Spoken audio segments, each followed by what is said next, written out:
श्रीगुरुभ्यो नमः परमगुरुभ्यो नमः श्रीमदानन्दतीर्थभगवत्पादाचार्यगुरुभ्यो नमः हरिः ओम्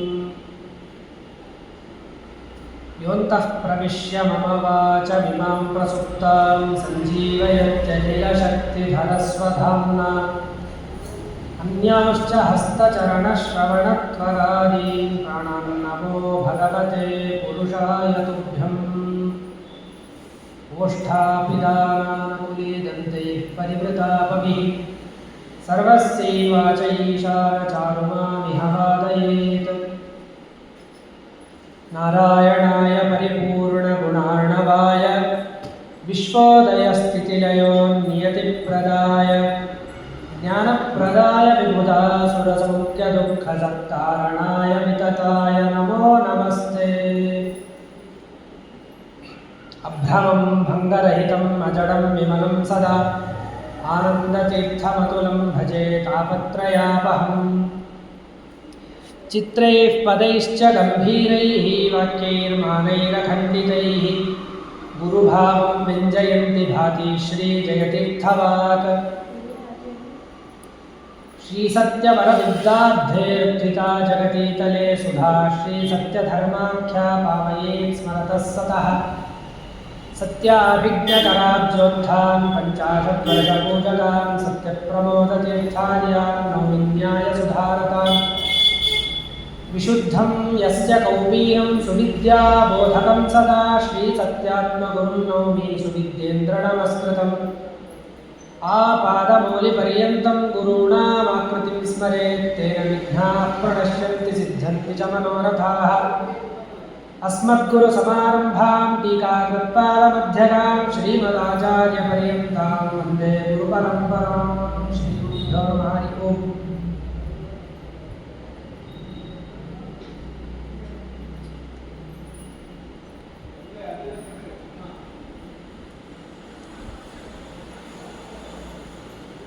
ಮುಂದೆ ಬರುವ ಅಶ್ವಿನ ಮಾಸದಲ್ಲಿ ಬರತಕ್ಕಂತಹ ನವರಾತ್ರಿಯ ಉತ್ಸವದಲ್ಲಿ ಮಹಾಸ್ವಾಮಿಗಳವರು ಆ 9 ದಿನದ ಉತ್ಸವವನ್ನು ಆಚರಣೆ ಮಾಡಲಿಕ್ಕೋಸ್ಕರವಾಗಿ ಈ ಊರನ್ನು ಅವರು ಆಯ್ಕೆ ಮಾಡಿದ್ದಾರೆ. ಅದು ಈ ಊರಿನ ಜನರ ಎಲ್ಲರ ಮಹಾ ಸೌಭಾಗ್ಯವಾಗಿದೆ. ತದಂಗವಾಗಿ 108 ದಿನಗಳ ಒಂದು ಜ್ಞಾನ ಸತ್ರವನ್ನು ಇಲ್ಲಿ ಹಮ್ಮಿಕೊಳ್ಳಲಾಗಿದೆ. ಎಲ್ಲ ಕರ್ಮಗಳು ಯಾವುದೇ ಕಾರ್ಯ ಏನೇ ಇದ್ದರೂ ಕೂಡ ಜ್ಞಾನ ಕಾರ್ಯವಾದರೆ ಅದರ ಒಂದು ಪೂರ್ಣತೆ ಅಂತನ್ನೋದು ಆಗತ್ತೆ. ಆ ಒಂದು ಉದ್ದೇಶದಿಂದ ಸಮಿತಿಯಿಂದ ಆಗಿರ್ಬೋದು ಮತ್ತು ಮಠದ ವತಿಯಿಂದ ಆಗಿರ್ಬೋದು ಪರಿಷತ್ತಿನ ವತಿಯಿಂದ ನಡೀತಾ ಇದೆ. ಆ ಒಂದು ಉಪನ್ಯಾಸದ ಮಾಲಿಕೆಯಲ್ಲಿ ಒಂದು ಸಣ್ಣ ಭಾಗದ ಉಪನ್ಯಾಸ ಮಾಡಲಿಕ್ಕೆ ದೊರೆತಿರ್ತಕ್ಕಂಥದ್ದು ನನ್ನ ಭಾಗ್ಯ ಎಂಬುದಾಗಿ ನಾನು ಭಾವಿಸ್ತಾ ಇದ್ದೇನೆ. ಅವಕಾಶ ಕೊಟ್ಟಿರತಕ್ಕಂತಹ ಸಮಿತಿಯ ಎಲ್ಲ ಸದಸ್ಯರಿಗೂ ಹಾಗೂ ಪೂಜ್ಯ ರಘುತ್ತಮ ಆಚಾರ್ಯರಿಗೂ ಕೂಡ ನನ್ನ ನಮಸ್ಕಾರಗಳನ್ನು ತಿಳಿಸುತ್ತಾ, ಇಲ್ಲಿಯವರೆಗೆ 24ನೇ ಅಧ್ಯಾಯದವರೆಗೂ ಮಹಾಭಾರತ ತಾತ್ಪರ್ಯ ನಿರ್ಣಯದ ಒಂದು ಪ್ರವಚನವನ್ನು ಎಲ್ಲರೂ ಕೇಳಿ ತಿಳಿದಿದ್ದೀರಿ. ಹಿಂದೆ ಏನು ಬಂದಿತ್ತು ಅಂದರೆ, ತಥೋ ಯಯೋಃ ಕೌರವಾಃ ಪಾಂಡವಾಶ್ಚ ಕುರುಕ್ಷೇತ್ರಂ ಯೋದ್ಧುಕಾಮಾಃ ಸಕೃಷ್ಣಾಃ ಚಕ್ರುಸ್ತೆ ಶಿಬಿರಾಣ್ಯತ್ರ ಸರ್ವೇ ಶುಭೇ ದೇಶೇ ಪಾಂಡವಾಃ ಕೃಷ್ಣಬುದ್ಧ್ಯ ಅಂತ ಹೇಳಿ ಹಿಂದಿನ ಅಧ್ಯಾಯದ ಕೊನೆಯಲ್ಲಿ ಯುದ್ಧ ಇನ್ನು ಮಾಡಲೇಬೇಕು ಎಂಬುದಾಗಿ ನಿರ್ಣಯವಾದ ಮೇಲೆ ಕೃಷ್ಣ ಪರಮಾತ್ಮನಿಂದ ಕೂಡಿಕೊಂಡು ಎಲ್ಲ ಪಾಂಡವರು ಮತ್ತು ಕೌರವರು ಅವರವರು ಎಲ್ಲರೂ ಕೂಡ ಕಲಿತು ಆ ಒಂದು ಕುರುಕ್ಷೇತ್ರಕ್ಕೆ ಬಂದು ಅವರವರಿಗೆ ಯೋಗ್ಯವಾಗಿರ್ತಕ್ಕಂತಹ ಸ್ಥಾನದಲ್ಲಿ ತಮ್ಮ ಶಿಬಿರಗಳನ್ನು, ತಮ್ಮ ಒಂದು ಟೆಂಟ್ ಅಂತಾರಲ್ಲ ಆ ಥರ ಶಿಬಿರಗಳನ್ನು ಹಾಕಿಕೊಂಡು ಅಲ್ಲಿ ಬಂದು ಸಜ್ಜಾದರು ಎಂಬುದಾಗಿ ಹಿಂದಿನ ಕತೆ ಬಂತು. 25ನೇ ಅಧ್ಯಾಯದಲ್ಲಿ ಏನು ಹೇಳ್ತಾ ಇದ್ದಾರೆ ಅಂತಂದರೆ, ತೇ ಸೇನೆ ಸಮಾರಂಭೆ ಸಮೇತೆ ಸಾಗರೋಪಮೇ ಭೀಮ ಭೀಷ್ಮ ಮುಖೇ ವೀಕ್ಷ್ಯ ಪ್ರಾಹ ವಾಸವಿರಚ್ಯುತಂ. ಆ ಒಂದು ಎರಡು ಸೇನೆಗಳು ಬಂದವು, ಎದುರೆದುರಿಗೆ ಬಂದವು. ಈ ಕಡೆಯಿಂದ ಕೌರವ ಸೈನ್ಯ, ಆ ಕಡೆಯಿಂದ ಪಾಂಡವ ಸೈನ್ಯ ಅನ್ನೋದು ಬಂದಾಗ ಭೀಮನೇ ಮೊದಲಾದವರು ಈ ಕಡೆ ಪಾಂಡವರ ಕಡೆ, ಭೀಷ್ಮಾಚಾರ್ಯ ಮೊದಲಾಗಿರ್ತಕ್ಕಂಥವರೆಲ್ಲರೂ ಕೌರವರ ಕಡೆ. ಇದನ್ನೆಲ್ಲವನ್ನೂ ನೋಡಿ ಅರ್ಜುನ ಕೃಷ್ಣ ಪರಮಾತ್ಮನಿಗೆ ಹೇಳ್ತಾ ಇದ್ದಾನೆ. ಕೃಷ್ಣ ಪರಮಾತ್ಮ ಸಾರಥಿಯಾಗಿರ್ತಕ್ಕಂತಹ ಕೃಷ್ಣ ಪರಮಾತ್ಮನಿಗೆ ಹೇಳ್ತಾ ಇದ್ದಾನೆ, ಸೇನಯೋರ್ಭಯೋರ್ಮಧ್ಯೆ ರಥಂ ಸ್ಥಾಪಯಮೇಚ್ಯುತ ಇತ್ಯುಕ್ತಃ ಸ ತಥಾ ಚಕ್ರೆ ಪಾರ್ಥೋ ಪಶ್ಯಚ್ಚ ಬಾಂಧವಾನ್ ವಿಸಸರ್ಜ ಧನುಃ ಪಾಪ ಶಂಕಿ ತತ್ರಾಹ ಮಾಧವಃ. ಎರಡು ಸೇನೆಯ ಮಧ್ಯದಲ್ಲಿ ರಥವನ್ನು ಕರೆದುಕೊಂಡು ಹೋಗು, ನಾನೊಮ್ಮೆ ಯುದ್ಧ ಮಾಡತಕ್ಕಂತಹ ಎಲ್ಲರನ್ನೂ ನೋಡಬೇಕಾಗಿದೆ ಎಂಬುದಾಗಿ ಅರ್ಜುನ ಹೇಳಿದಾಗ ಸಾರಥಿಯಾದ ಕೃಷ್ಣ ಏನು ಮಾಡಿದ, ಎರಡು ಸೇನೆಗಳ ಮಧ್ಯದಲ್ಲಿ ಹೋಗಿ ರಥವನ್ನು ನಿಂದಿರಿಸಿದ. ಒಮ್ಮೆ ಅರ್ಜುನ ನೋಡ್ತಾ ಇದ್ದಾನೆ, ಈ ಕಡೆ ನೋಡ್ತಾನೆ, ಆ ಕಡೆ ನೋಡ್ತಾನೆ, ಎಲ್ಲರೂ ಬಾಂಧವರೇ, ಎಲ್ಲರೂ ಮಿತ್ರರೂ ಬಾಂಧವರು, ಅಣ್ಣಂದರು, ತಮ್ಮಂದಿರು, ಮಾಮಂದರು, ತಾತಂದರು, ಮುತ್ತಾತಂದರು, ಕಾಕಂದರು, ಎಲ್ಲರೂ ಅವರೇ, ಎಲ್ಲರೂ ಬಾಂಧವರೇ. ಎಲ್ಲರೂ ಬಾಂಧವರನ್ನು ನೋಡ್ತಾ ಇದ್ದಾರೆ. ನೋಡ್ತಾ ಸ್ವಜನರನ್ನು ಅಂದರೆ ಬಂಧುಗಳನ್ನು ಕೊಲ್ಲತಕ್ಕಂಥದ್ದು ಪಾಪವೋ ಎನ್ನುವಂಥ ಒಂದು ಶಂಕದಿಂದ ಒಮ್ಮೆಲೆ ಹೇಳ್ತಾರಲ್ಲ, ಒಂದು ಯಾವುದಾದ್ರೂ ನಮಗೆ ಆಗದೇ ಇರತಕ್ಕಂಥದ್ದನ್ನು ನಾವು ಕೇಳಿದರೆ ಅಥವಾ ನೋಡಿದರೆ ಏನಾಗ್ಬಿಡುತ್ತೆ, ಮನಸ್ಸು ಕುಗ್ಗಿಬಿಡುತ್ತೆ.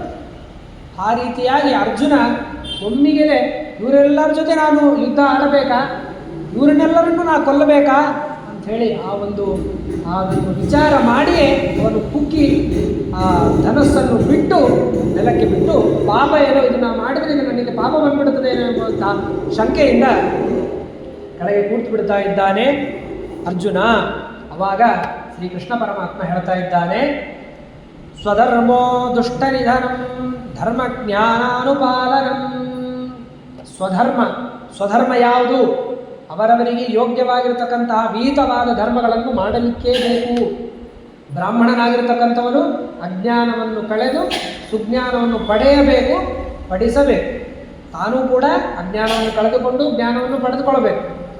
ಬೇರೆಯವರಿಗೆ ಅಜ್ಞಾನವನ್ನು ಕಳೆದು ಸುಜ್ಞಾನವನ್ನು ಬೋಧನೆ ಮಾಡಬೇಕು. ಇದು ಬ್ರಾಹ್ಮಣನ ಕರ್ತವ್ಯ. ಕ್ಷತ್ರಿಯನ ಕರ್ತವ್ಯ ಏನು? ದುಷ್ಟರನ್ನು ನಿಧನ ಮಾಡಬೇಕು, ಸಂಹಾರ ಮಾಡಬೇಕು, ಸಜ್ಜನರನ್ನು ಪಾಲನೆ ಮಾಡಬೇಕು. ಇದು ಕ್ಷತ್ರಿಯನ ಸ್ವಧರ್ಮ. ಅದೇ ರೀತಿಯಾಗಿ ವೈಶ್ಯನಿಗೆ, ಅದೇ ರೀತಿಯಾಗಿ ಶೂದ್ರನಿಗೂ ಕೂಡ ಸೇವೆಯನ್ನು ಮಾಡತಕ್ಕಂಥದ್ದು ಶೂದ್ರನ ಕರ್ತವ್ಯ.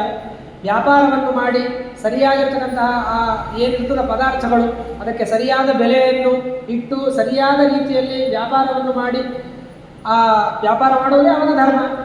ಹಾಗಾಗಿ ಅವರವರ ಧರ್ಮಗಳಲ್ಲಿ ಅವರವರು ಇರ್ತಕ್ಕಂಥದ್ದೇ ಸ್ವಧರ್ಮ.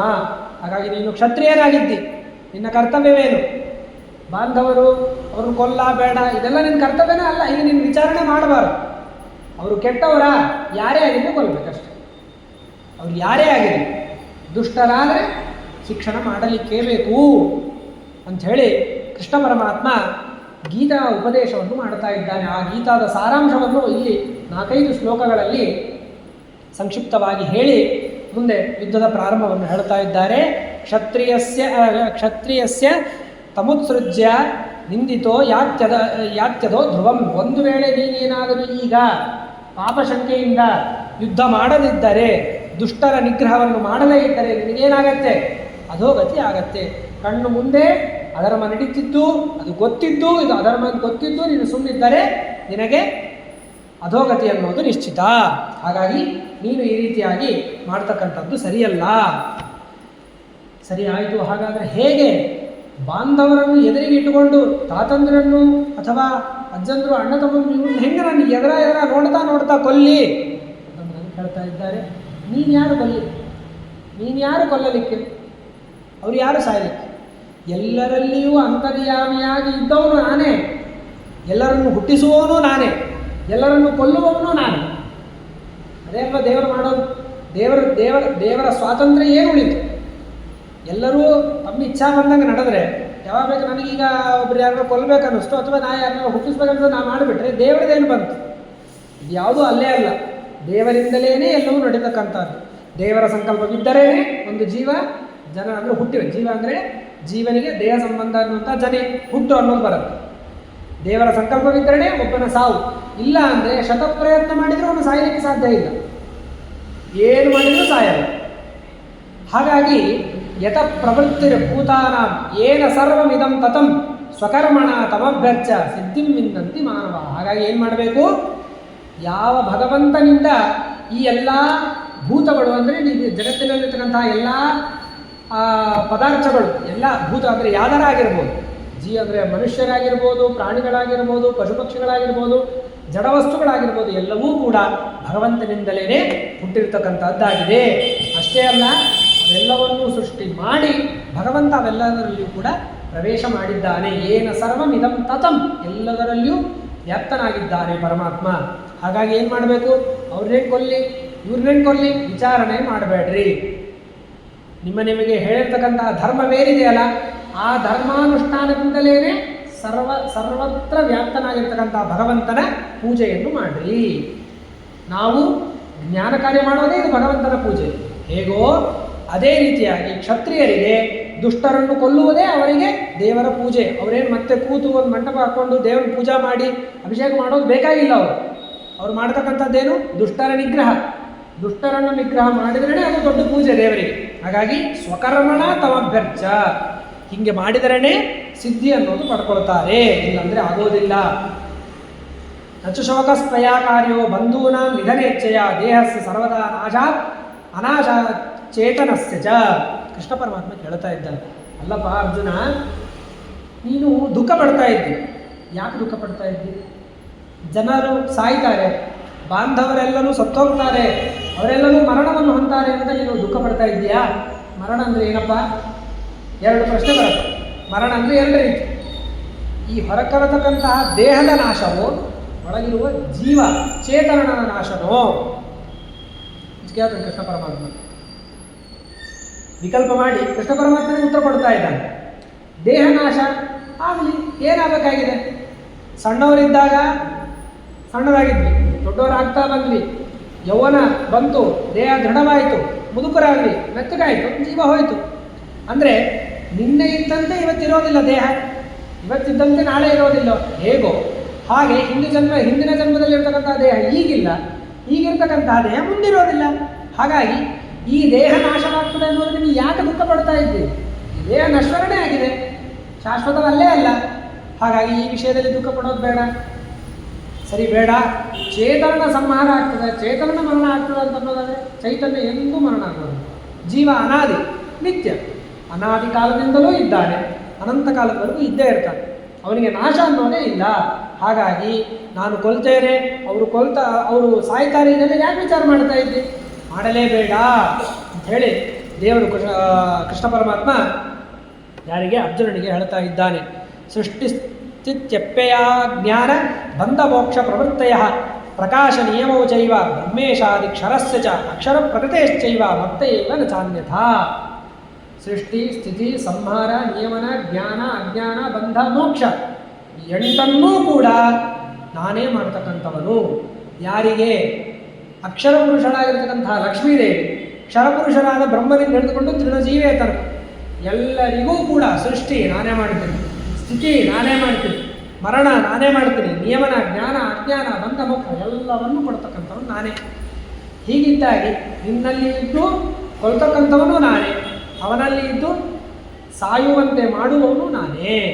ಹಾಗಾಗಿ ನೀನು ವಿಚಾರವನ್ನೇ ಮಾಡಬೇಡ, ನೀನು ಅವಶ್ಯವಾಗಿ ನಿನ್ನ ಧರ್ಮ ಸ್ವಧರ್ಮ ಎಂಬುದಾಗಿ ಈ ಧರ್ಮ ಕಾರ್ಯದಲ್ಲಿ ತೊಡಗು ಅಂಥೇಳಿ ಏನು ಆ ಅರ್ಜುನ ತನ್ನ ಒಂದು ಧೈರ್ಯವನ್ನು ಕಳೆದುಕೊಂಡು ಕುಸಿದು ಬಿದ್ದಿದ್ದ ಆ ಅರ್ಜುನನಿಗೆ ಕೃಷ್ಣ ಪರಮಾತ್ಮ ಒಳ್ಳೆಯದಾಗಿರ್ತಕ್ಕಂಥ ಧೈರ್ಯವನ್ನು ಕೊಡ್ತಾ ಇದ್ದಾನೆ. ಅಂದರೆ ಏನೋ ಸುಮ್ಮನೆ ಧೈರ್ಯ ಅಲ್ಲ, ಅವನ ಧರ್ಮ ಕಾರ್ಯದಲ್ಲಿ ಅವನೇನು ಮಾಡಬೇಕು ಅನ್ನೋದನ್ನು ಅವನಿಗೆ ಸರಿಯಾಗಿ ಪಾಠವನ್ನು ಕಲಿಸ್ತಾ ಇದ್ದಾನೆ ದೇವರು. ಅದಾದ ಮೇಲೆ ಅವಾಗ ಏನು ಹೇಳ್ದ ಅರ್ಜುನ? ಏನು ಹೇಳ್ದ? ಅಲ್ಲ, ಕೃಷ್ಣ ಪರಮಾತ್ಮ ಏನು ಹೇಳ್ದ?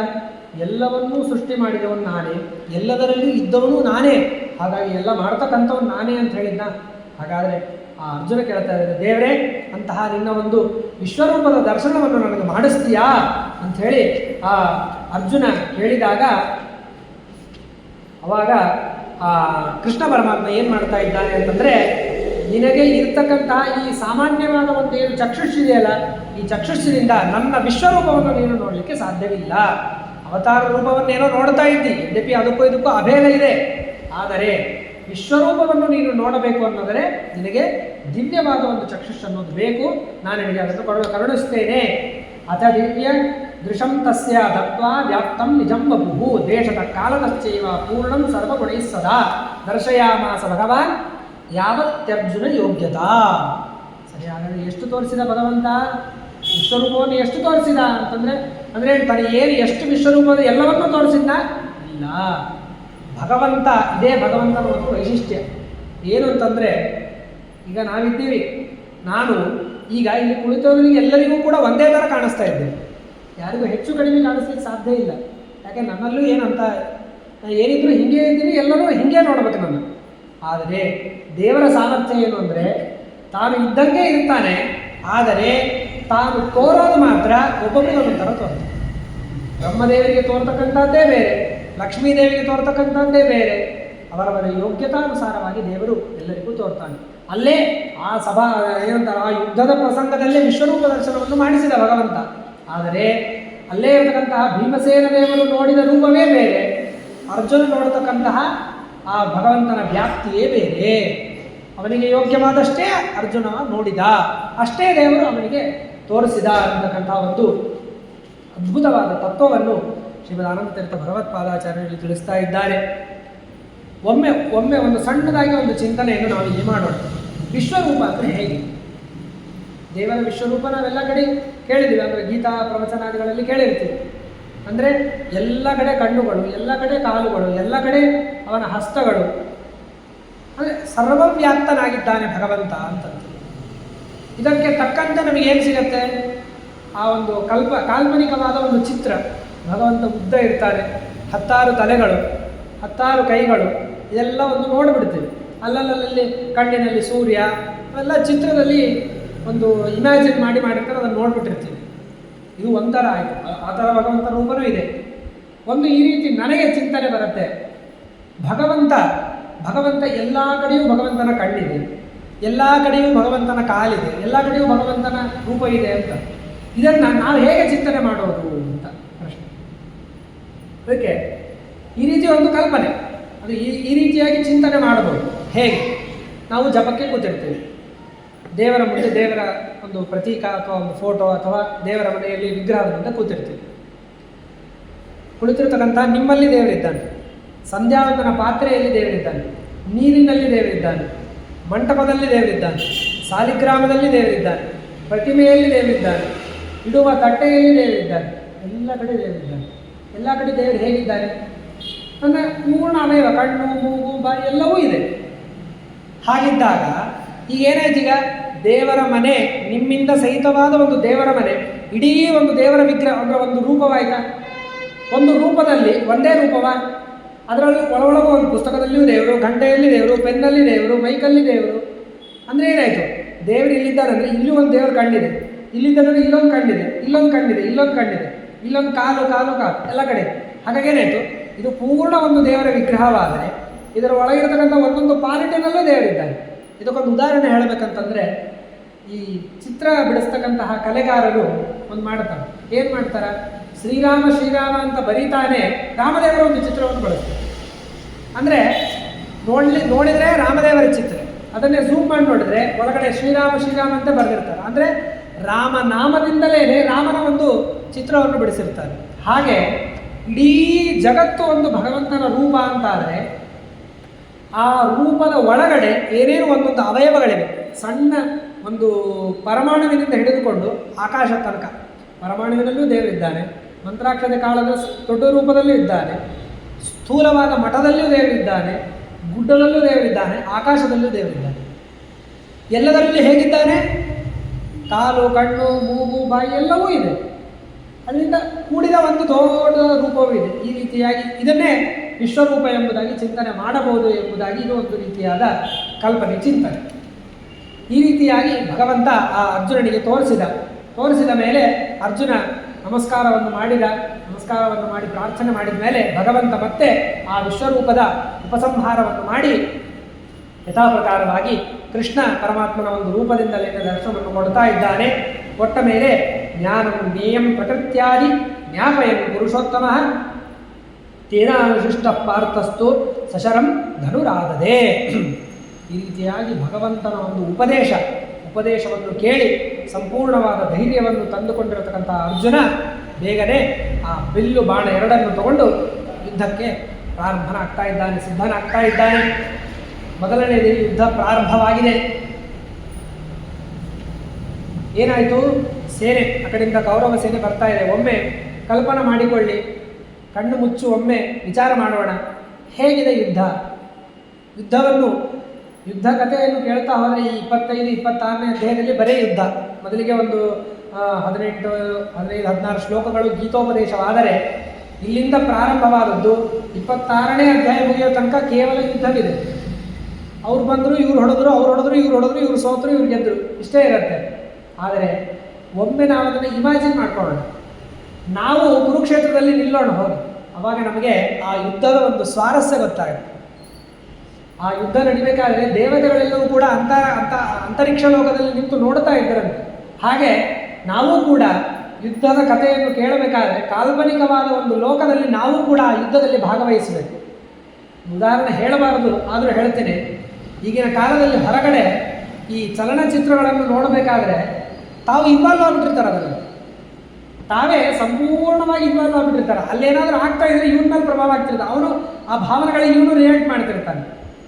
ಯಾವುದೋ ಕಾಲ್ಪನಿಕವಾದ ಚಲನಚಿತ್ರಗಳಿಗೆ ಹಿಂಗೆ ಆಗ್ತಾ ಇರಬೇಕಾದ್ರೆ ವಾಸ್ತವಿಕವಾಗಿ ನಡೆದಿರ್ತಕ್ಕಂಥ ಧರ್ಮದ ಯುದ್ಧ ಇದು. ಇದರಲ್ಲಿ ನಾವು ನಮ್ಮನ್ನು ತೊಡಗಿಸ್ಕೊಂಡ್ರೆ ಹೇಗಿರಬೇಡ ನೋಡೋಣ. ಆ ಕಡೆಯಿಂದ ಕೌರವ ಸೈನ್ಯ, ಈ ಕಡೆಯಿಂದ ಪಾಂಡವ ಸೈನ್ಯ ಬರ್ತಾ ಇದೆ. ಮೊದಲನೇ ದಿವಸ ಯುದ್ಧ ಪ್ರಾರಂಭವಾಗಿದೆ. ಎಲ್ಲರೂ ಕೂಡ ಪರಸ್ಪರವಾಗಿ ಬಾಣಗಳನ್ನು ಎಸಿತಾ ಇದ್ದಾರೆ. ಭೀಮಸೇನ ದೇವರು ಬರ್ತಾ ಇದ್ದಾರೆ. ಒಂದು ಭೀಮಸೇನ ದೇವರು ಯಾವತ್ತೇ ಇದ್ದರೂ ಕೂಡ ತಾವು ಆ ಧರ್ಮ ಮಾರ್ಗವನ್ನು ಬಿಟ್ಟು ನಡೆಯೋದಿಲ್ಲ. ತಾವೇನು ಒಂದು ಚೌಕಟ್ಟಿರುತ್ತೆ, ಚೌಕಟ್ಟನ್ನು ಬಿಟ್ಟು ಎಂದೂ ನಡೆದವರಲ್ಲ. ಹಾಗಾಗಿ ಏನಾಯಿತು ಅಂತಂದರೆ ಯುದ್ಧ ಪ್ರಾರಂಭವಾಗಿದೆ. ಬಾಣಗಳನ್ನು ಹಾಕ್ತಾ ಇದ್ದಾರೆ. ಸರಿ, ಇವರು ಹಾಕ್ಬೋದಲ್ಲ ಅಂತಂದರೆ ಒಂದು ಪಾಯಿಂಟನ್ನು ತಿಳಿಸ್ಕೊಡ್ತಾರೆ. ಏನಂತಂದರೆ ಜ್ಞಾತಿಗಳು ಮತ್ತು ಬಂಧುಗಳು, ನಮ್ಮ ಪರಿಚಿತರು ಅಥವಾ ಬಾಂಧವರು ಇದ್ದರೆ ಅವ್ರು ಏನಾದರೂ ಸ್ವಲ್ಪ ಅಂದುಬಿಟ್ರು ಅಂತಂದರೆ ನಾವು ತಕ್ಷಣ ರಿಯಾಕ್ಟ್ ಮಾಡಬಾರ್ದು. ಇದರಿಂದ ಲೋಕಕ್ಕೆ ಒಂದು ಶಿಕ್ಷಣ ಅಂದರೆ ಒಂದು ಪಾಠವನ್ನು ಕಲಿಸ್ತಾರೆ. ಬಂಧು ಬಳಗ ಅಂತಂದಮೇಲೆ ಸಾವಿರಾರು ಮಾತುಕತೆಗಳು ಇದ್ದೇ ಇರೋದು. ಅವ್ರಿಗೆ ಏನೋ ಮಾತಂತಾರೆ, ಏನೋ ಜಗಳಗಳಾಗಲಿಕ್ಕೆ ಆಸ್ಪದಗಳು ತುಂಬ ಇರುತ್ತೆ. ಅವ್ರು ಏನೋ ಒಂದು ಅಂದರು ಅಂದ ತಕ್ಷಣ ನಾವು ಒಂದು ಅಂದು ಬಂಧವನ್ನು ಬಿಟ್ಕೊಂಡು ಹೋಗ್ಬಿಡಬಾರ್ದು. ಹಾಗಾಗಿಯೇ ಭೀಮಸೇನ ದೇವರು ಏನು ಮಾಡಿದರು ಅಂತಂದರೆ ಯುದ್ಧ ಪ್ರಾರಂಭವಾದ ತಕ್ಷಣ ಅವರೆಲ್ಲರೂ ಕೂಡ ಆ ಬಾಣಗಳನ್ನು ಹಾಕ್ತಾ ಇದ್ದರೆ ಇವರು ಏನು ಮಾಡಲಿಲ್ಲ. ಎಲ್ಲ ಬಾಣಗಳು ಬಂದು ಬೀಳ್ತಾ ಇದ್ರು ಕೂಡ ಸುಮ್ಮನಿದ್ದು. ಯಾಕೆ ಅಂತಂದರೆ ಬಾಂಧವರು ಒಂದು ಮಾತು ಅಂದ ತಕ್ಷಣ ನಾವು ಪ್ರತಿಕ್ರಿಯೆ ಮಾಡಿಬಿಡಬಾರ್ದು. ಅಲ್ಲಿ ಖರೇ ಒಂದು ಪಾಯಿಂಟ್ ಇತ್ತು, ಬಹಳ ದೊಡ್ಡದಾದ ಸಮಸ್ಯೆಯಿಂದ ಇತ್ತು ಅಂದರೆ ಅವಾಗ ಏನಾದರೂ ರಿಯಾಕ್ಟ್ ಮಾಡಿದರೆ ಒಂದು ಅರ್ಥ ಇದೆ. ಸುಮ್ಮನೆ ಒಂದು ಮಾತಿಗೆ ರಿಯಾಕ್ಟ್ ಮಾಡಬಾರ್ದು ಅನ್ನೋದನ್ನು ಲೋಕಕ್ಕೆ ಶಿಕ್ಷಣೆಯನ್ನು ಮಾಡ್ತಾ ಭೀಮಸೇನ ದೇವರು ಎಷ್ಟು ಅವರು ಅದರ ಬಾಣಗಳನ್ನು ಹಾಕ್ತಾ ಇದ್ರು ಕೂಡ ಸುಮ್ಮನೆ ಇದ್ದರು. ಭೀಮಸೇನ ದೇವರು ಸುಮ್ಮನೆ ಇದ್ದದ್ದನ್ನು ನೋಡಿ ಅಭಿಮನ್ಯು ಮೊದಲಾಗಿರ್ತಕ್ಕಂಥವರೆಲ್ಲರೂ ಕೂಡ ಭೀಮಸೇನ ದೇವರಿಗೆ ಏನೋ ಆಗ್ಬಿಡುತ್ತೆ ಅನ್ನುವಂಥ ಒಂದು ಗಾಬರಿಯಿಂದ ಓಡಿ ಬಂದು ಭೀಮಸೇನ ದೇವರಿಗೆ ರಕ್ಷಣೆಯನ್ನು ಕೊಡ್ತೇವೆ ಎಂಬುದಾಗಿ ಭೀಮಸೇನ ದೇವರ ಸುತ್ತಮುತ್ತಿದ್ರಂತೆ. ಅವಾಗ ಏನಾಯಿತು ಅಂತಂದರೆ ಆ ಬಾಣಗಳೆಲ್ಲವೂ ಕೂಡ ಅಭಿಮನ್ಯುವೇ ಮೊದಲಾಗಿರ್ತಕ್ಕಂಥವ್ರ ಮೇಲೆಲ್ಲ ಬೀಳಲಿಕ್ಕೆ ಶುರುವಾಯಿತು. ಅವರಿಗೆ ಅದರಿಂದ ಪೀಡೆ ಆಗಲಿಕ್ಕೆ ಶುರುವಾಯಿತು. ಅವಾಗ ಭೀಮಸೇನ ದೇವರು ಶುರು ಮಾಡಿ, ಅಂದರೆ ಯದ್ಯಪಿ ಅವರು ಬಾಂಧವರಾಗಿರ್ಬೋದು, ಆದರೆ ಅವರು ಇವರಿಗೆ ತೊಂದರೆ ಕೊಟ್ಟ ಮೇಲೆ ಅವರ ರಕ್ಷಣೆಗೋಸ್ಕರವಾಗಿ ಭೀಮಸೇನ ದೇವರು ಅವಾಗ ಅವರು ಏನು ಮಾಡ್ತಾರೆ ಅಂದರೆ ಪ್ರತಿಯುದ್ಧ ಮಾಡಲಿಕ್ಕೆ ಶುರು ಮಾಡಿ ಅವರೆಲ್ಲರನ್ನೂ ಕೂಡ ಸೋಲಿಸ್ತಾ ಬಂದರು. ಎಲ್ಲರಿಗೂ ವಾಪಸ್ ಬಾಣಗಳನ್ನು ಒಗಿತಾ ಇವರನ್ನೆಲ್ಲ ರಕ್ಷಣೆ ಮಾಡಿದರು. ಯಾವ ಅಭಿಮನ್ಯುವೇ ಮೊದಲಾಗಿರ್ತಕ್ಕಂಥವರು ಭೀಮಸೇನ ದೇವರಿಗೆ ತೊಂದರೆ ಆಗ್ತದ, ನಾವು ಅವರಿಗೆ ಸ್ವಲ್ಪ ಸಾಥ್ ಕೊಡಬೇಕು, ಅವರನ್ನು ರಕ್ಷಣೆ ಮಾಡಬೇಕು ಅಂತ ಬಂದು ಅವರೇ ಬಾಣಗಳನ್ನು ಹೊಡೆಸ್ಕೊಳ್ಳಿಕ್ಕೆ ಶುರು ಮಾಡಿದರು. ಆವಾಗ ಭೀಮಸೇನ ದೇವರೇ ಅವರೆಲ್ಲರನ್ನೂ ರಕ್ಷಣೆಯನ್ನು ಮಾಡಿದರು ಅಂಥೇಳಿ ಇಲ್ಲಿ ಹೇಳ್ತಾ ಇದ್ದಾರೆ. ಅದಾದ ನಂತರದಲ್ಲಿ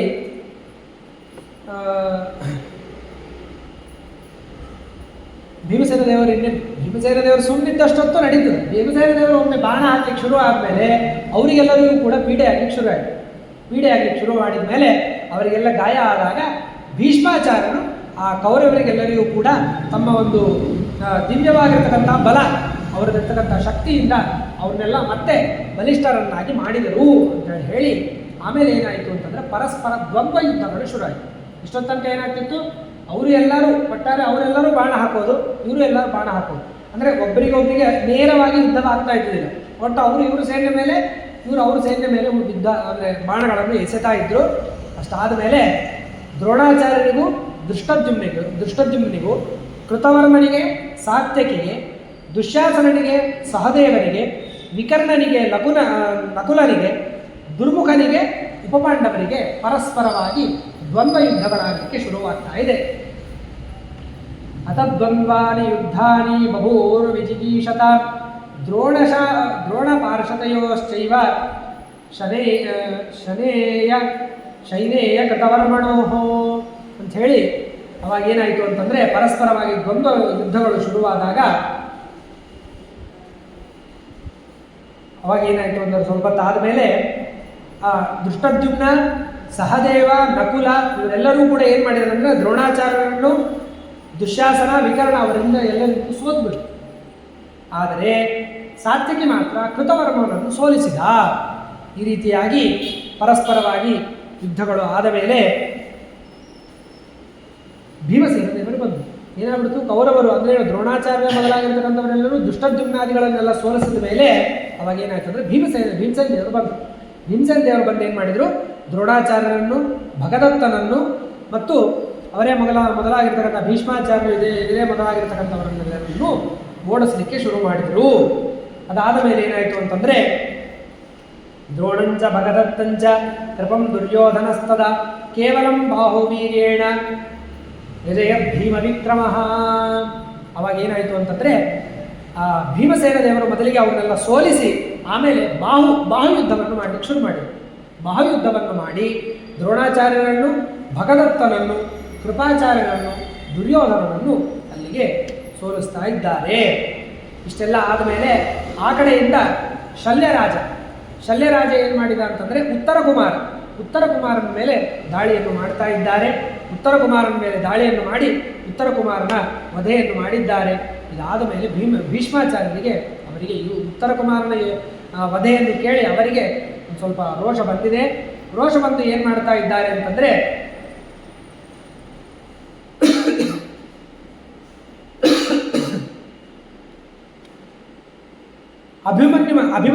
ಅಭಿಮನ್ಯು ಯುದ್ಧ ಮಾಡ್ತಾ ಇದ್ದ.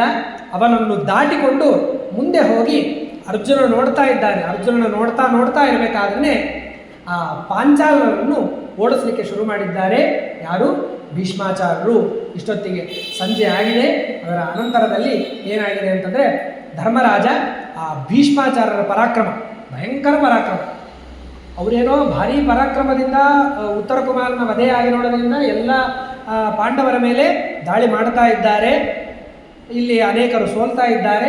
ಅದನ್ನು ನೋಡ್ತಾ ಅರ್ಜುನನು ಏನು ಮಾಡ್ತಾ ಇದ್ದಾನೆ ಅಂತಂದರೆ ಭೀಷ್ಮಾಚಾರ್ಯರು ಭಾರಿ ಅಂತೇಳಿ ಅದನ್ನು ನೋಡ್ತಾ ಅವರಿಗೆ ಅವರ ಮೇಲೆ ಗೌರವದಿಂದ ಸುಮ್ಮನಿದ್ದು ಬಿಡ್ತಾ ಇದ್ದಾನೆ. ಅಂದರೆ ಮಧ್ಯಸ್ಥಿಗೆ ವಹಿಸ್ಬಿಡ್ತಾ ಇದ್ದಾನೆ. ಪಾಂಡವರ ಕಡೆ ಅವನು ಒಂದು ಪಕ್ಷಪಾತವನ್ನು ಮಾಡ್ತಾ ಇಲ್ಲ. ಆ ಟೈಮಲ್ಲಿ ಧರ್ಮರಾಜನಿಗೆ ಕೋಪ ಬಂದು ಏನು ಮಾಡಿದ, ಅವತ್ತಿನ ಒಂದು ಯುದ್ಧವನ್ನು ಅಲ್ಲಿಗೆ ಉಪಸಂಹಾರವನ್ನು ಮಾಡಿ ತನ್ನ ಸೇನೆಯನ್ನು ಎಲ್ಲರಿಗೂ ಕೂಡ ಶಿಬಿರಕ್ಕೆ ನಡರಿ ಅಂತ ಹೇಳಿ ಕಳಿಸ್ತಾ ಇದ್ದಾನೆ. ಅದಾದ ಮೇಲೆ ರಾತ್ರಿ ಏನಾಯಿತು ಅಂತಂದರೆ ರಾತ್ರೋ ಯುಧಿಷ್ಠಿರಶ್ಚಿಂತಾ ಮಾಪ್ಯ ಪಾರ್ಥಂ ವ್ಯಗರ್ಹಯತ ಸಕೃಷ್ಣಾದ್ಯೈ ಸ್ವಾಂತತಶ್ಚ ಪುನರ್ಯುದ್ಧಾಯ ನಿರ್ಯಯೌ. ಏನಾಗ್ತಾ ಇದೆ ಅಂತಂದರೆ ರಾತ್ರಿ ಕಾಲದಲ್ಲಿ ಧರ್ಮರಾಜ ಭಾಳ ಚಿಂತೆ ಮಾಡ್ಕೊಂಡ್ಬಿಟ್ಟ, ಭಾಳ ತಲೆ ಕೆಡಿಸ್ಕೊಂಡ್ಬಿಟ್ಟ. ಯಾಕೆ? ಇರ್ತಕ್ಕಂಥವನು ಅರ್ಜುನ, ಮಹಾಪರಾಕ್ರಮಿ. ಆ ಅರ್ಜುನನೇ ಅಂದರೆ ನಾವಿರೋದು 5 ಜನ ಇದ್ದೀವಿ ಬಲಶಾಲಿಗಳು, ಅದರಲ್ಲಿ ಅರ್ಜುನನೂ ಒಬ್ಬ. ಅವನೇನು ಮಾಡ್ತಾ ಇದ್ದಾನೆ, ಆ ಕಡೆ ಭೀಷ್ಮಾಚಾರ್ಯರ ಒಂದು ಪರಾಕ್ರಮವನ್ನು ನೋಡಿ ಅಂದರೆ ಆ ಕಡೆಯೂ ಇಲ್ಲ ಈ ಕಡೆಯೂ ಇಲ್ಲ ಒಂಥರ ಮಧ್ಯಸ್ಥಿಕನಾಗಿ ಬಿಡ್ತಾ ಇದ್ದಾನೆ. ಈ ರೀತಿಯಾಗಿದ್ದರೆ ಯುದ್ಧ ಮಾಡೋದು ಹೇಗೆ? ನಮ್ಮ ಪಕ್ಷದವರು ಅಂತಂದಮೇಲೆ ನಮಗೆ ಪೂರ್ಣ ಒಂದು ಸಪೋರ್ಟ್ ಆಗಿರಬೇಕಲ್ಲ. ಆ ಕಡೆ ಈ ಕಡೆ ಮಾಡಿಬಿಟ್ರೆ ಹೇಗೆ ಅಂಥೇಳಿ ಬಹಳನೇ ಒಂದು ಸ್ವಲ್ಪ ಅದನ್ನು ತಾಪ ಮಾಡಿಕೊಂಡು ಅರ್ಜುನನನ್ನು ಬೈಲಿಕ್ಕೆ ಶುರು ಮಾಡಿದಾಗ ಕೃಷ್ಣ ಪರಮಾತ್ಮ ಭೀಮಸೇನ ದೇವರು ಇವರೇ ಮೊದಲಾಗಿರ್ತಕ್ಕಂಥ ಎಲ್ಲರೂ ಬಂದು ಆ ಧರ್ಮರಾಜನನ್ನು ಸ್ವಲ್ಪ ಸಮಾಧಾನವನ್ನು ಮಾಡ್ತಾ ಇದ್ದಾರೆ. ಸಮಾಧಾನವನ್ನು ಮಾಡಿ ಮರುದಿನ 2ನೇ ಯುದ್ಧಕ್ಕೆ ಕರೆದುಕೊಂಡು ಹೋಗ್ತಾ ಇದ್ದಾರೆ. ಆ 2ನೇ ದಿನ ಏನಾಯಿತು ಅಂತಂದರೆ ಭೀಷ್ಮಾಚಾರ್ಯರ ಒಂದು ಸೇನಾಧಿಪತ್ಯ, ಕೌರವ ಸೇನೆಯಲ್ಲಿ ಸೇನಾಧಿಪತಿಗಳಾಗಿ ಭೀಷ್ಮಾಚಾರ್ಯರು ಇದ್ದಾರೆ. ಭೀಷ್ಮಾಚಾರ್ಯರ ಸೇನಾಧಿಪತ್ಯವನ್ನು ಎಷ್ಟು ದಿನ ಮಾಡಿದರು ಅಂತಂದರೆ ಏವಂ ಭೀಷ್ಮೋ ದಶಾಹಾನಿ ಸೇನಾಪತ್ಯಂ ಚಕಾರ ಕೃತ್ವಾ ಪಾಂಡವೇ ಯುದ್ಧಂ ತತ್ಕರ್ತುರ್ ಮಕೃತೋಪಮಂ. ಏನಾಗ್ತಾ ಇದೆ ಅಂತಂದರೆ ಆ 10 ದಿನಗಳ ಕಾಲ ಭೀಷ್ಮಾಚಾರ್ಯರು ಏನಂದರೆ ಸೇನಾಧಿಪತ್ಯವನ್ನು ವಹಿಸಿದ್ರು. ಅದು ಹೇಗಿತ್ತು ಅಂತಂದರೆ ಭೀಷ್ಮಾಚಾರ್ಯರನ್ನು ಹೊರತುಪಡಿಸಿ ಇನ್ಯಾರೂ ಮಾಡಲಿಕ್ಕೆ ಸಾಧ್ಯವಿಲ್ಲ ಅಂತಹ ಒಂದು ಸೇನಾಧಿಪತ್ಯ, ಅಷ್ಟು ಒಂದು ಪರಾಕ್ರಮ ಭೀಷ್ಮಾಚಾರ್ಯರಿದ್ದರು. ಅದೇ ರೀತಿಯಾಗಿ ತಾವು ನಡೆದುಕೊಂಡರು. ತಮ್ಮ ಇಡೀ ಕೌರವ ಸೈನ್ಯವನ್ನು ಆ ರೀತಿಯಾಗಿ ಸೇನಾಧಿಪತಿಗಳಂದರೆ ತಮ್ಮದೊಂದೇ ಇರೋದಿಲ್ಲ, ಇಡೀ ಸೈನ್ಯವನ್ನು ಮೇಂಟೈನ್ ಮಾಡಬೇಕು. ಅವರು ತಾವೂ ಯುದ್ಧ ಮಾಡ್ತಿರಬೇಕು, ಸುತ್ತಮುತ್ತ ಯಾರ್ಯಾರೆಲ್ಲಲ್ಲಿ ಏನೇನು ಯುದ್ಧ ಮಾಡ್ತಾ ಇದ್ದಾರೆ, ಯಾವಾಗ ಯಾರನ್ನು ಎಲ್ಲಿ ಕಳಿಸಬೇಕು ಎಲ್ಲವನ್ನೂ ನೋಡ್ತಿರ್ಬೇಕು. ಅವರು ಅದೊಂದು ದೊಡ್ಡ ಜವಾಬ್ದಾರಿ. ಅದನ್ನು ಮಾಡ್ತಾ ಭೀಷ್ಮಾಚಾರ್ಯರು ವಿಶೇಷವಾಗಿ ಅಲ್ಲಿ ಮೆರೀತಾ ಇದ್ದರು ಅಂಥೇಳಿ ಇಷ್ಟು ಕಥೆಯನ್ನು ಹೇಳಿದರು. ಇಷ್ಟಾದ ಮೇಲೆ 2ನೇ ದಿವಸ ಏನಾಯಿತು ಅಂತಂದರೆ ಆ ಒಂದು ಪ್ರಸಂಗದಲ್ಲಿ ಏನಾಗ್ಬಿಡುತ್ತಂದರೆ ಭೀಷ್ಮಾಚಾರ್ಯರು ಕರ್ಣನಿಗೆ ಅರ್ಧರಥ ಅಂತ ಹೇಳಿ ಕರೀತಾ ಇದ್ದರು. ಅದೊಂಥರ ಆ ಕರ್ಣನಿಗೆ ಅವಮಾನ ಮಾಡಿದಂತ ಆಗ್ತಾ ಇತ್ತು. ಕರ್ಣನಿಗೆ ಅವಮಾನ ಮಾಡಿದಂಗ ಆದ್ದರಿಂದ ಆ ಕರ್ಣ ಏನು ಮಾಡೋದಂತಂದರೆ ನಾನು ಯುದ್ಧ ಮಾಡೋದಿಲ್ಲ, ನಾನು ಯುದ್ಧಕ್ಕೆ ಬರೋದೇ ಇಲ್ಲ, ಭೀಷ್ಮಾಚಾರ್ಯರ ತನಕ ನಾನು ಯುದ್ಧಕ್ಕೆ ಬರೋದಿಲ್ಲ ಅಂತ ಹೇಳಿ ಕರ್ಣ ಕೂತ್ಬಿಟ್ಟ. ಕರ್ಣ ಕೂತಾಗ ಅವಾಗ ಭೀಷ್ಮಾಚಾರ್ಯರು ಪ್ರತಿಜ್ಞೆಯನ್ನು ಮಾಡ್ತಾ ಇದ್ದಾರೆ. ಏನು ಅಂತಂದರೆ ನಾನು ಮಾಡಿದಷ್ಟು ನೀವು ಮಾಡ್ಲಿಕ್ಕೆ ಸಾಧ್ಯನಾ? ನಾನು ದಿವಸ 10,000 ರಥಿಕರನ್ನು ಕೊಲ್ತೀನಿ, ನೀವು ಮಾಡ್ತೀಯ ಅಷ್ಟು? ನಿನ್ನ ಕೈಲಾಗಲ್ಲ ಅಂದಮೇಲೆ ಯಾಕೆ ಇದು ಮಾಡ್ತೀನಿ ಅಂತ ಹೇಳಿ ಭೀಷ್ಮಾಚಾರ್ಯರು ಸ್ವಲ್ಪ ಜೋರಾಗಿ ಹೇಳಿ ನಾನು ದಿವಸಕ್ಕೆ 10,000 ರಥಿಕರನ್ನು ಕೊಲ್ತೇನೆ ಎಂಬುದ ಪ್ರತಿಜ್ಞೆಯನ್ನು ಮಾಡಿದರು. ಅದೇ ರೀತಿಯಾಗಿ ನಡೆದುಕೊಂಡರು ಎಂಬುದಾಗಿ ಭೀಷ್ಮಾಚಾರ್ಯರ ಒಂದು ಶಪಥವನ್ನು ಇದು ಹೇಳ್ತಾ ಇದ್ದಾರೆ. ಸರಿಯಾಯಿತು. ಹಾಗಾದರೆ ಭೀಷ್ಮಾಚಾರ್ಯರು ಇಷ್ಟು ಬಲಿಷ್ಠರಾಗಿ ದಿವಸಕ್ಕೆ 10,000 ರಥಿಕರನ್ನು ಕೊಲ್ತಾ ಇದ್ದರೂ ಕೂಡ ಭೀಮಸೇನ ದೇವರ ಅರ್ಜುನ ಯಾಕೆ ಸುಮ್ಮನಿದ್ರು?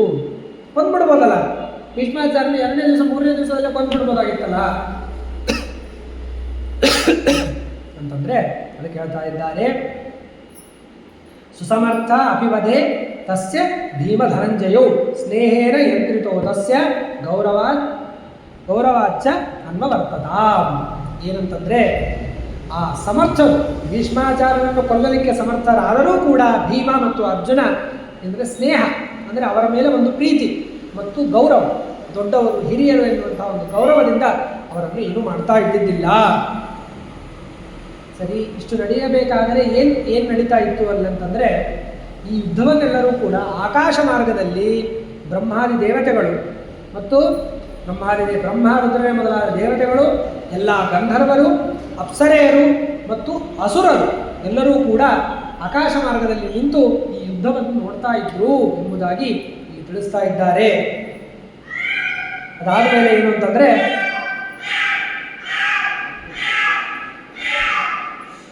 ದುಷ್ಟದ್ಯುಮ್ನ ಏನು ಮಾಡ್ತಾ ಇದ್ದಾರೆ ಅಂತಂದರೆ ಆ ಭೀಷ್ಮಾಚಾರ್ಯರು ವಿವಿಧವಾಗಿರ್ತಕ್ಕಂತಹ ವ್ಯೂಹ, ಪದ್ಮವ್ಯೂಹ ಮತ್ತು ಅನೇಕ ವಿಧವಾದ ವ್ಯೂಹಗಳು, ಆ ವ್ಯೂಹಗಳನ್ನು ರಚನೆ ಮಾಡಿರ್ತಕ್ಕಂಥದ್ದನ್ನು ನೋಡಿ ದುಷ್ಟದ್ಯುಮ್ನ ತಾನೇನು ಮಾಡಿದ ಅಂತಂದರೆ ತಾನೂ ಕೂಡ ಅದಕ್ಕೆ ಪ್ರತಿಯಾಗಿ ತಾನೂ ಕೂಡ ಅನೇಕ ವ್ಯೂಹಗಳನ್ನು ರಚನೆ ಮಾಡಲಿಕ್ಕೆ ಶುರು ಮಾಡಿದ. ಹಿಂದೆ ಒಂದು ವಿಷಯವನ್ನು ನಾನು ಹೇಳಲಿಕ್ಕೆ ಬಿಟ್ಟೆ. ಆ ಕಡೆ ಭೀಷ್ಮಾಚಾರ್ಯರು ಸೇನಾಧಿಪತ್ಯವನ್ನು ತಗೊಂಡ್ರು, ಇಲ್ಲಿ ಭೀಮಸೇನ ದೇವರು ಸೇನಾಧಿಪತ್ಯವನ್ನು ತಗೊಂಡ್ರು ಎಂಬುದಾಗಿ ಈ ಶ್ಲೋಕದಲ್ಲಿ ಬಂತು.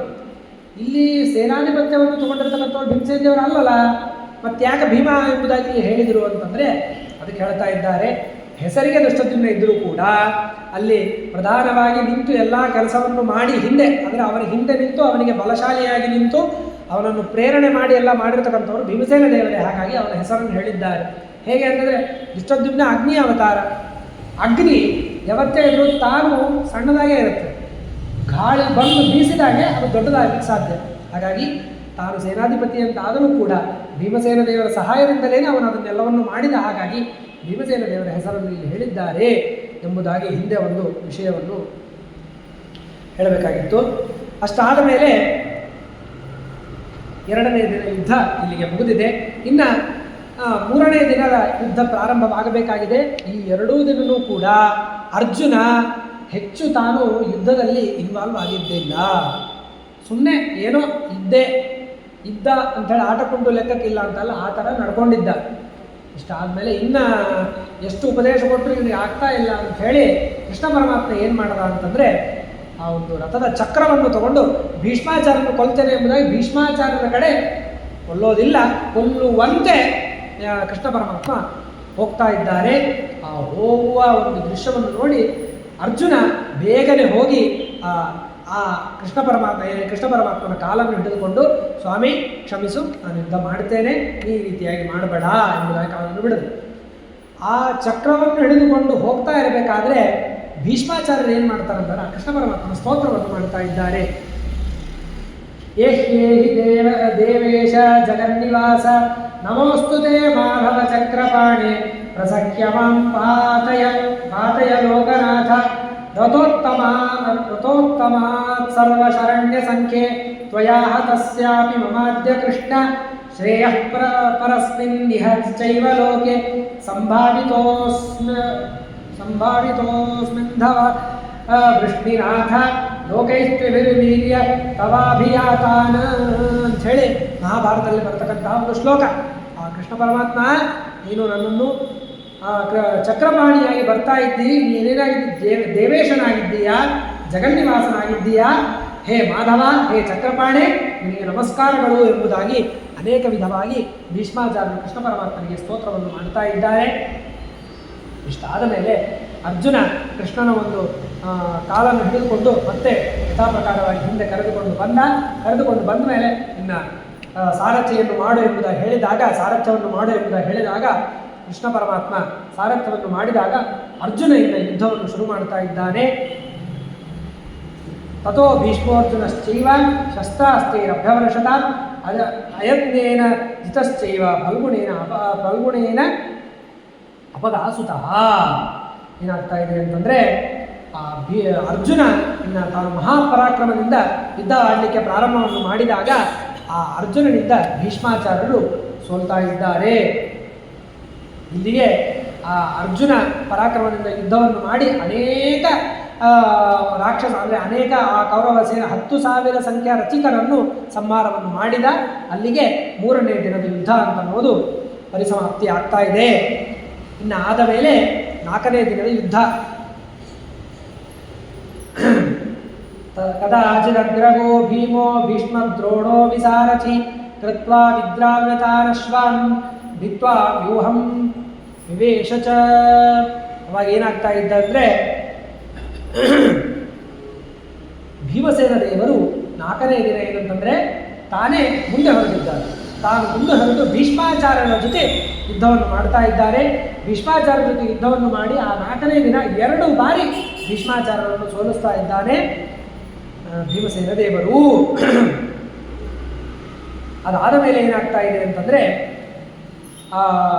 ಭೀಮಸೇನ ದೇವರು 2 ಬಾರಿ ಅವರನ್ನು ಯಾರು ಭೀಷ್ಮಾಚಾರ್ಯರನ್ನು ಸೋಲಿಸಿ ಅನೇಕ ವಿಧವಾದ ಕೌರವರ ಸೈನ್ಯವನ್ನು ನಾಶವನ್ನು ಮಾಡಿ ಆ ಕೌರವರಲ್ಲಿ 25 ಮಹಾ ಯೋಧರು ಅಂದರೆ ಮಹಾಬಲಿಷ್ಠರಾಗಿರ್ತಕ್ಕಂಥವರಲ್ಲಿ 25 ಜನರ ಕೌರವರನ್ನು ಭೀಮಸೇನ ದೇವರು ಅವತ್ತು 4ನೇ ದಿನ ಯುದ್ಧದಲ್ಲಿ ಸಂಹಾರವನ್ನು ಮಾಡ್ತಾ ಇದ್ದಾರೆ. ಅದಾದ ಮೇಲೆ ಅಶ್ವತ್ಥಾಮಾಚಾರ್ಯರನ್ನು, ಕೃಪಾಚಾರ್ಯರನ್ನು, ಶಲ್ಯನನ್ನು, ದುರ್ಯೋಧನನ್ನು ಎಲ್ಲರನ್ನು ಸೋಲಿಸಿ ಮತ್ತೆ ಪಲಾಯನವನ್ನು ಮಾಡಿಸ್ತಾ ಇದ್ದಾರೆ ಭೀಮಸೇನ ದೇವರು. ದುರ್ಯೋಧನನ್ನು ವಿರತನನ್ನಾಗಿ ಮಾಡಿ, ಆಯುಧವಿಲ್ಲದಂತೆ ಮಾಡಿ, ಸಾರಥಿಯನ್ನು ಇಲ್ಲದಂತೆ ಮಾಡಿ, ಎಲ್ಲವನ್ನು ಮಾಡಿ ಅವನಿಗೆ ಒಂದು ಏಟನ್ನು ಹಾಕಿದ್ದಾರೆ ಭೀಮಸೇನ ದೇವರು. ಅದರಿಂದ ಮೂರ್ಛಿತನಾಗಿದ್ದಾನೆ ದುರ್ಯೋಧನ. ಆವಾಗ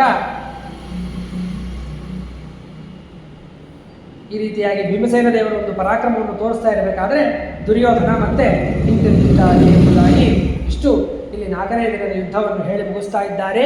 ಅದಾದ ಮೇಲೆ ಏನಾಗ್ತಾ ಇದೆ ಅಂತಂದರೆ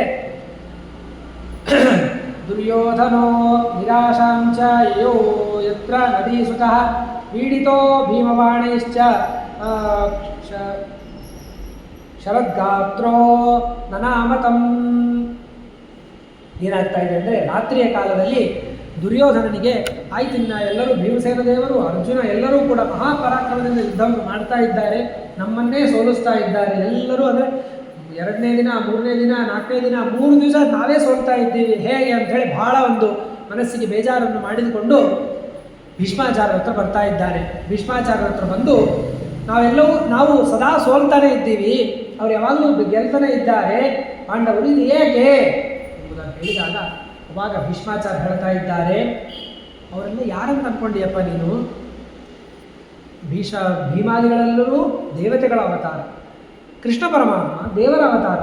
ಹಂಗಿದ್ದಾಗ ಅವ್ರಿಗೆಲ್ಲ ಗೆಲ್ತಾರೆ, ದೇವತೆಗಳವರು, ಹಾಗಾಗಿಯೇ ಅವರು ಪ್ರತಿನಿತ್ಯ ಗೆಲ್ತಾ ಇದ್ದಾರೆ ಎಂಬುದಾಗಿ ಭೀಷ್ಮಾಚಾರ್ಯ ಹೇಳ್ತಾ ಇದ್ದಾರೆ. ಯಾಕೆ ಈ ರೀತಿಯಾಗಿ ಏನಾಯಿತು ಅಂತ ಹೇಳಿದರೆ, ಅವಾಗ ಒಂದು ಹಿಂದಿನ ಒಂದು ಕಥೆಯನ್ನು ಹೇಳ್ತಾ ಇದ್ದಾರೆ. ಹಿಂದೆ ಮಾನಸೋತ್ತರ ಪರ್ವತದಲ್ಲಿ ಬ್ರಹ್ಮದೇವರೇ ಬದಲಾಗಿರ್ತಕ್ಕಂತಹ ಎಲ್ಲ ದೇವತೆಗಳು ಅಲ್ಲಿ ಇದ್ದರು, ಮಾನಸೋತ್ತರ ಪರ್ವತದಲ್ಲಿದ್ದರು. ಇದ್ದಾಗ ಸರ್ವತ್ರ ವ್ಯಾಪ್ತನಾಗಿರ್ತಕ್ಕಂಥ ಭಗವಂತ ಬ್ರಹ್ಮದೇವರಿಗೆ ಪ್ರತ್ಯಕ್ಷಗೊಂಡು ಆ ಮಾತನ್ನು ಎಲ್ಲ ದೇವತೆಗಳು ಸ್ತೋತ್ರ ಮಾಡ್ತಾ ಇರಬೇಕಾದ್ರೆ ದೇವರು ಪ್ರತ್ಯಕ್ಷಗೊಂಡು ಬ್ರಹ್ಮದೇವರಿಗೆ ಹೇಳ್ತಾ ಇದ್ದಾನೆ.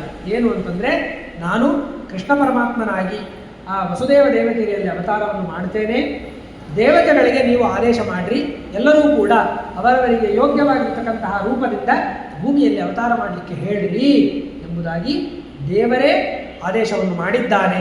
ಆ ಆದೇಶದ ಅನುಸಾರವಾಗಿ ಬ್ರಹ್ಮದೇವರು ಎಲ್ಲ ದೇವತೆಗಳಿಗೆ ದೇವರ ಆದೇಶವನ್ನು ತಿಳಿಸಿದ್ದಾರೆ. ಅದೇ ರೀತಿಯಾಗಿ ಎಲ್ಲ ದೇವತೆಗಳೇ ಇಲ್ಲಿ ಭೂಮಿಯಲ್ಲಿ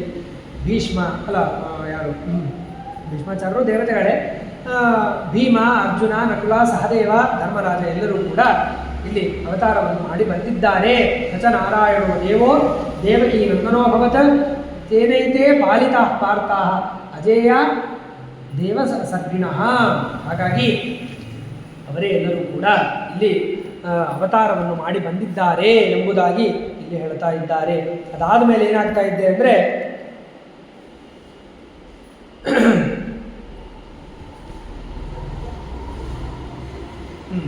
ಏನಾಗ್ತಾ ಇದ್ರೆ, ಇತ್ಯುಕ್ತೋ ಡಂಬಬುದ್ಧೈವ ನತ್ವಾ ವಿಷ್ಣು ಯಯೋ ತಥೋ ಯಯೋ ನಿರ್ಯಾತ ಯಾಮಾಸ ಸೇನಾಂ ಯುದ್ಧಾಯ ದುರ್ಮತಿ. ಅದಾದಮೇಲೆ ಏನಾಗಿದೆ, ಇಷ್ಟೆಲ್ಲ ಭೀಷ್ಮಾಚಾರ್ಯ ದುರ್ಯೋಧನಿಗೆ ಹೇಳಬೇಕಾದ್ರೆ ದುರ್ಯೋಧನ ಏನು ಮಾಡಬೇಕು? ಕಪಟಿ, ದುಷ್ಟ. ಹೌದಾ, ಕೃಷ್ಣ ಪರಮಾತ್ಮ ಅಷ್ಟು ದೊಡ್ಡವನ, ದೇವರ ಆದೇಶ ಮಾಡೋಣ, ಆಗಲಪ್ಪ ಆಗಲಿ ದೇವರಿಗೆ ಒಂದು ದೊಡ್ಡ ನಮಸ್ಕಾರ ಅಂತ ಹೇಳಿ ಕಪಟದಿಂದ ನಮಸ್ಕಾರವನ್ನು ಹೇಳಿ ಅಲ್ಲಿಂದ ತನ್ನ ಶಿಬಿರಕ್ಕೆ ಹೋಗಿದ್ದಾನೆ. ಹೋಗಿ ಮಾರನೇ ದಿನ 5ನೇ ದಿನ ಯುದ್ಧಕ್ಕೆ ತಯಾರಾಗಿ ಇಷ್ಟೆಲ್ಲ ಗೊತ್ತಾಗಿ ಅವರೇ ಅಂದರೆ ಭೀಷ್ಮಾಚಾರ್ಯ ಹೇಳಿದರು, ಈ ರೀತಿಯಾಗಿ ಅವರಲ್ಲಿ ದೇವತೆಗಳು ಅವರೇ ಅವತಾರ ಮಾಡಿ ಬಂದಿದ್ದಾರೆ, ಅವರನ್ನು ನೀನು ಸೋಲಿಸ್ಲಿಕ್ಕೆ ಆಗಲ್ಲ, ಹಾಗಾಗಿ ಸುಮ್ಮನೆ ಸಂಧಾನ ಮಾಡ್ಕೊಂಡ್ಬಿಡು ಅಂತ ಹೇಳಿದರು. ಕೇಳಲಿಲ್ಲ. ಕೇಳದೇನೆ, ಹಿರಿಯರ ಮಾತನ್ನು ಕೇಳದೇನೆ ಡಾಂಬಿಕತನದಿಂದ ದೇವರಿಗೆ ನಮಸ್ಕಾರ ಎಂಬುದಾಗಿ ಹೇಳಿ ಅಲ್ಲಿಂದ ಶಿಬಿರಕ್ಕೆ ಹೋಗಿ ಮರುದಿನ ಮತ್ತೆ ಯುದ್ಧಕ್ಕೆ ಸಜ್ಜಾಗಿದ್ದಾನೆ.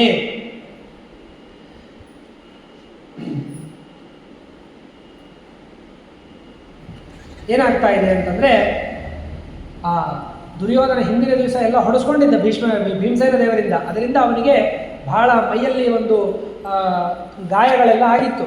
ಅವಾಗ ಏನು ಮಾಡಿದ್ರು ಭೀಷ್ಮಾಚಾರ್ಯರು, ದಿವ್ಯವಾದ ಔಷಧಗಳು, ಆ ಔಷಧಗಳನ್ನೆಲ್ಲ ತಂದು ಆ ದುರ್ಯೋಧನಿಗೆ ಕೊಟ್ಟು ಅವನ ಒಂದು ನೋವು ಏನೋ ಅವನಿಗೆ ತ್ರಾಸಾಗಿತ್ತು ಅದೆಲ್ಲವೂ ಕೂಡ ಪರಿಹಾರ ಆಗುವಂತೆ ಮಾಡಿ ಮತ್ತೆ ಬಲಿಷ್ಠನನ್ನಾಗಿ ಮಾಡಿ ಅವನಿಗೆ ಯುದ್ಧಕ್ಕೆ ಕಳಿಸಿಕೊಟ್ಟಿದ್ದಾರೆ. ಅವಾಗ ಭೀಮಸೇನ ದೇವರ ಪರಾಕ್ರಮವನ್ನು ಇಲ್ಲಿ ಹೇಳ್ತಾ ಇದ್ದಾರೆ. ತತ್ರ ಆಸೀತ್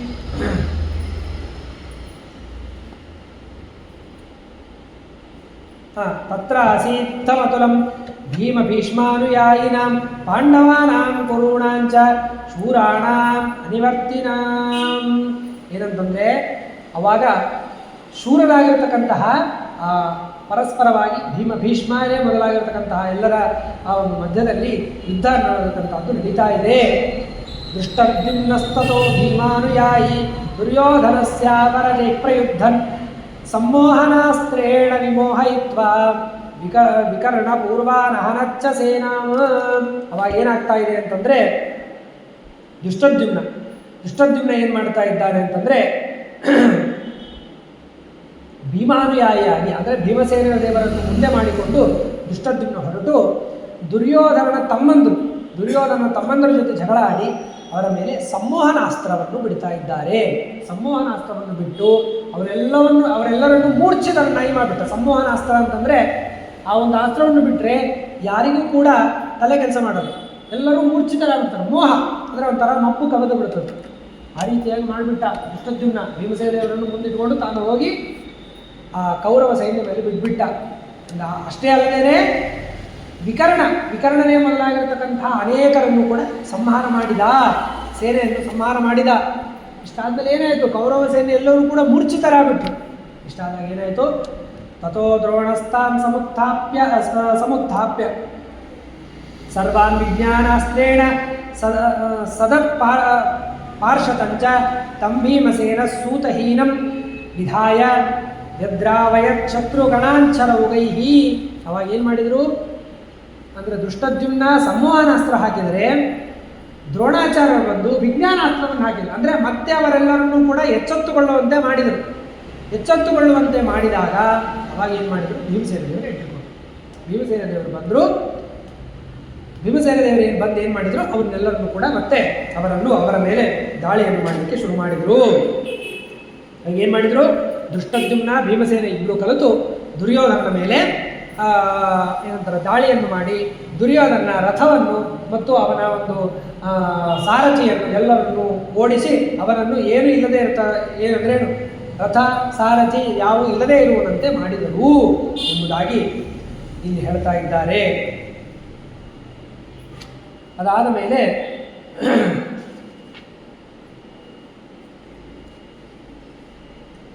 ಮತ್ತೆ ಅರ್ಜುನನ ಒಂದು ಪರಾಕ್ರಮವನ್ನು ಇಲ್ಲಿ ಹೇಳ್ತಾ ಇದ್ದಾರೆ.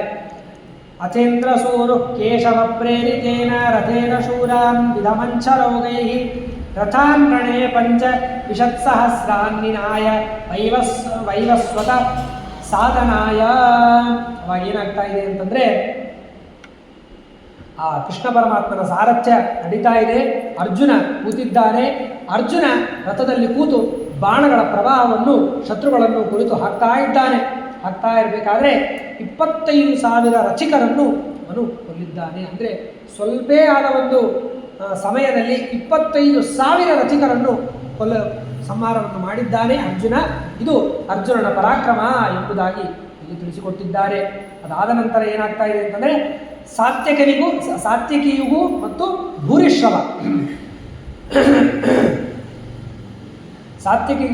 ಭೂರಿಶ್ರವನಿಗೂ ಯುದ್ಧ ಅನ್ನೋದು ಪ್ರಾರಂಭವಾಗ್ತಾ ಇದೆ.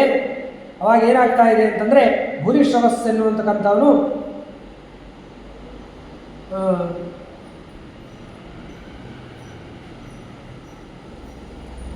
ಸಾತ್ವಿಕ ಏನು ಮಾಡ್ತಾ ಇದ್ದಾನೆ ಅಂದರೆ ಭೂರಿಶ್ರವನ ಜೊತೆ ಯುದ್ಧವನ್ನು ಮಾಡಲಿಕ್ಕೆ ಪ್ರಾರಂಭವನ್ನು ಮಾಡಿದಾಗ ಅವಾಗ ಸಾತ್ವಿಕಿ ಭೂರಿಶ್ರವನನ್ನು